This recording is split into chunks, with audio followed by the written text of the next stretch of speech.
केली. पहिला म्हणाला, मी आहे बुंदीलाल, तुला काय येतं? राजाने विचारले. मला जेवता येते.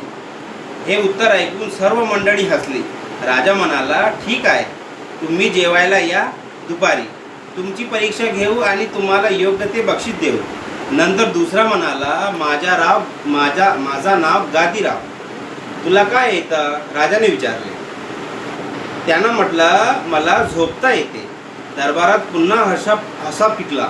राजा म्हणाला, ठीक आहे, रात्री तुम्ही झोपायला या. तुमची परीक्षा घेऊ आणि तुम्हाला योग्य ते बक्षीस देऊ. नंतर तिसरा म्हणाला, माझा राव हसव्या. नाव ऐकूनच दरबारातील मंडळी पुन्हा हसली. तुला काय काय येतं? राजाने विचारले. कुणी रागावला तर त्याला समजावता येतं. राजा म्हणाला, तुम्ही उद्या या, तुमची परीक्षा घेऊ आणि तुम्हाला बक्षीस देऊ. दुपार झाली. बुंदीला राजवाड्यात जेवायला गेला. त्याला कोणकोणते पदार्थ वाढायचे हे राजाने आधीच वाटपायला सांगून ठेवले होते. भात, वरण, तूप, भाजी, आमटी, चटणी, कोशिंबीर, पापड इत्यादी पदार्थ वाटप्याने वाढले. बुंदीला जेवायला बसला. त्या सर्व पदार्थ आवडले. भात संपल्यावर वाटप्याने बुंदीचे लाडू वाढले. ते त्याला फारच आवडत. बुंदीलाल यथास्थित जेवत होता. शेवटी वाटप्याने भात वाढला. त्याला ताक, दूध वाढले. त्या भाताच्या एक घास त्याने घेतला, मात्र लागलीच बुंदीलाल खूप रागावला.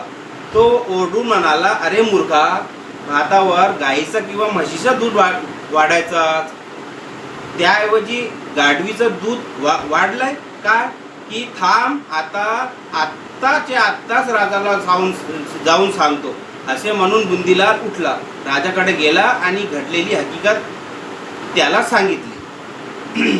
बुंदीलाल वेगळे दूध ओळखता येते की नाही हे राजाला पाहायचे होते. त्याने हे युक्ती केली होती. जेवताना वाढलेले दूध कोणाचे हे ओळखल्यामुळे राजाने बुंदीलालला मोठे बक्षीस दिले. गादीवरला रात्री झोपायला राजवाड्यात बोलावले होते. तो योग्य येण्यापूर्वी काय काय करायचे ते राजाने आपल्या नोकरांना सांगून ठेवले. एक महालात एक सुंदर पलंग ठेवला. त्यावर मऊ कापसाच्या 7 गाद्या एकावर एक घातल्या. त्यावर एक पांढरी स्वच्छ चादर अंतरली. रात्र झाली. गादीराव आला. नोकरांनी त्याला महालातील पलंगाकडे नेले. गादीरावने आपला अंगरखा काढून ठेवला. मग तो पलंगावर पडला. गादीला पाठ टेकतो न टेकतोच तो गादीराव एकदम दचकून व खडकून उठला. तो नोकरावर खेचकून म्हणाला, तुम्ही गादी बरोबर नाही घातली माझ्या पाठीला काहीतरी बोचलं.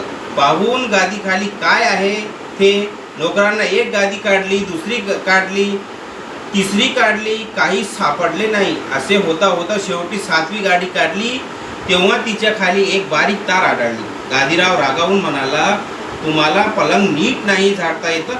थांबा, आता उद्या राजाला हे सांगतो. दुसऱ्या दिवशी सकाळीच गादीरावने घडलेली हकीकत राजाला सांगितली. 7 मऊ गाद्याखाली असणारी तार याला बोचते. म्हणजेच हा मनुष्य एक रत्न असला पाहिजे असा विचार करून राजाने गादीवरलाही मोठे बक्षीस दिले. गादीरावालाही मोठे बक्षीस दिले. याच वेळी हसव्या दरबारात आला, पण राजाने त्याला दुसऱ्या दिवशी येण्यास सांगितले.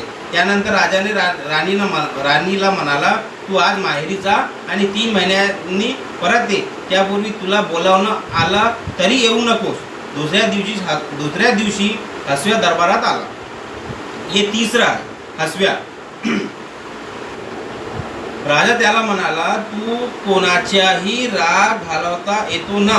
मग राणी रुसून माहेरी गेली आहे. तिला 1 महिन्याच्या आत परत घेऊन ये. हसव्या म्हणाला, ठीक आहे, तूर्त खर्चासाठी तुम्ही मला 1000 रुपये मोहरा द्या. राजाने मोहरा दिल्या. हसव्याने आपल्या एका सोनार मित्राला बरोबर घेतले. ऐरण, हातोडा, चिमटा वगैरे सोनाराची हत्यारे बरोबर घेतली. सोने विकत घेतले आणि दोघेही राणीच्या माहेरच्या गावी गेले. राणी राहत होती तिच्या घरासमोर एक जागा भाड्याने घेतली. तेथे त्याने सोनारचे दुकान सुरू केले.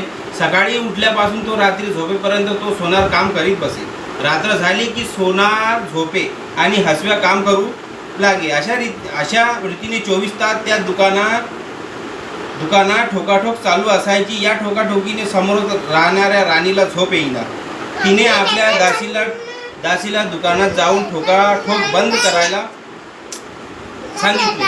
दासी दुकानात गेली आणि म्हणाली, तुमच्या ठोकाठोकीमुळे राणीला झोप येत नाही, तरी हे काम रात्री पण ठेवा. हसव्या म्हणाला, मी राजाचं काम करतोय, मी नाही काम बंद ठेवणार.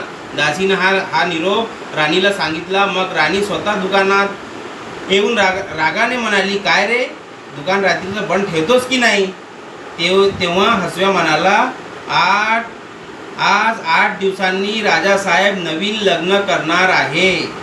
हसव्याने म्हणाले राणीला, आज 8 दिवसांनी राजासाहेब नवीन लग्न करणार आहे. त्या नव्या नवरीकरिता सुंदर दागिने 4 दिवसात करून पाहिजे आहे, तसा मला हुकूम आहे.